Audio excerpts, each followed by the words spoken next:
o grande perdedor foi o Marçal, porque, estão falando, teve muito voto. Só que com os processos que ele tem, ele vai se tornar inelegível. O grande perdedor é o Marçal, né? Esse negócio do laudo dele acabou com a carreira dele. Ele vai ser inelegível, evidente, né? Como o Bolsonaro também, não se elegeu, mas foi julgado e é inelegível. O Marçal, mesma coisa. Vai ficar inelegível. É o grande perdedor. Estava com tudo ali, né? Um cara esquisito e tal.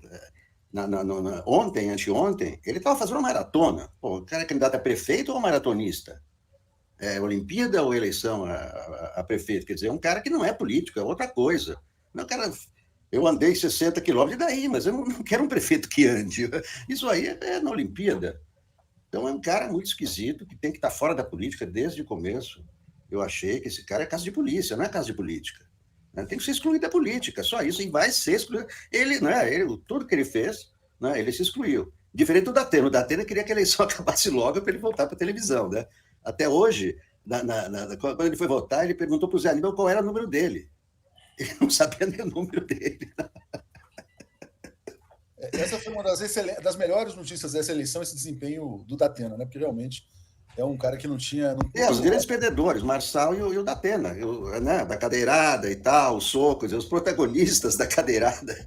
Os protagonistas da baixaria. Foram os grandes derrotados, né? Os grandes derrotados. Vocês acham que esse diagnóstico aí do Alex está correto aí, de Nunes praticamente reeleito? O que você acha, Mário? Concordo que é muito difícil virar, e a matemática é cruel, né? A matemática é inexorável. Mas é um debate. Talvez seja importante lembrar que é um debate interessante isso que vai acontecer no segundo turno.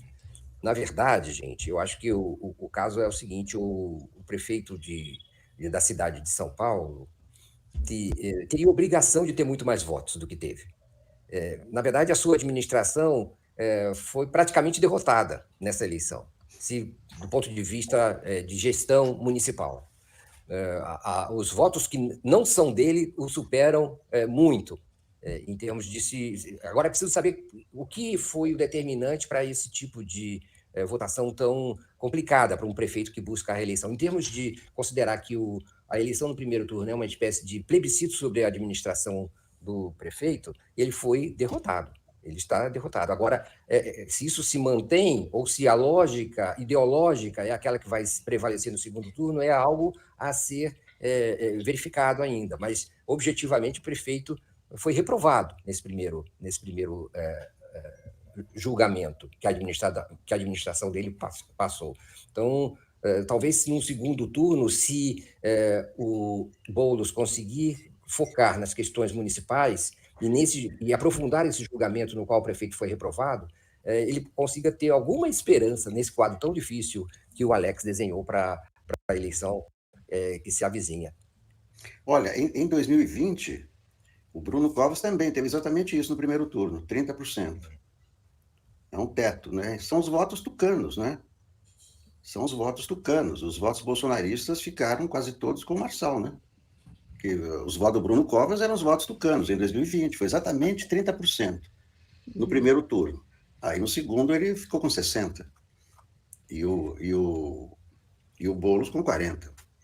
E outra coisa que precisa ser vista... A máquina do Nunes é a máquina do Bruno Covas mais Tarcísio de Freitas, né?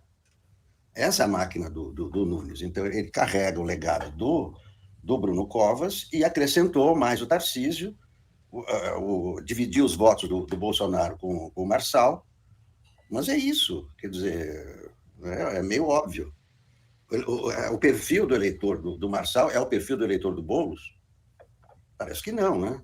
Parece que é mais próximo do Nunes. Então é uma questão assim de proximidade, de perfil, né? E aquela coisa, o Boulos não tem um outro candidato forte do campo dele para lhe dar votos. Mesmo a Tabata, mas a Tabata tem 10, o Marçal tem o dobro, mais que o dobro. Então quem vai dar mais votos no segundo turno? Os eleitores do Marçal. Mais a Marina Helena, que é 2%. Mas quem vai votar a Marina Helena no Boulos? Mesmo da Atena, 2%. Então, tudo isso acrescenta. E fora o seguinte, fora que ele tem os vereadores, a máquina, e fora que o Nunes, ele já mostra o que ele fez. O que o Boulos fala são promessas. Eu vou fazer, o outro, eu fiz isso.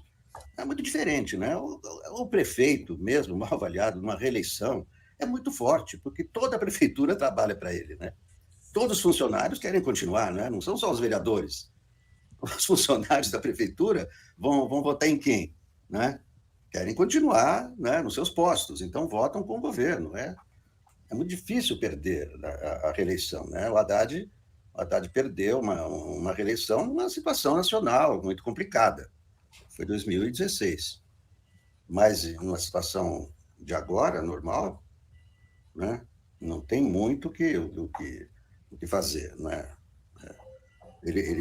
O Boulos também chegou no teto do PT. O PT sempre teve 30% no primeiro turno.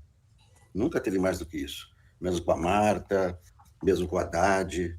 O primeiro turno sempre foi isso. É o teto do PT, não é nem o teto do PSOL. E é interessante, Alex, você falar sobre isso. A Ele Marta... chegou no teto do PT. Não, então, a Marta ela foi eleita num segundo turno, se eu não me engano, em que ela passou com o Maluf, né? E ela passou com uma diferença muito pequena em relação ao Mário Covas. E aí o Mário Covas teve a grandeza de apoiar a Marta contra o Maluf. Por isso que ela se elegeu naquele momento. Mas era isso, era 30% em São Paulo.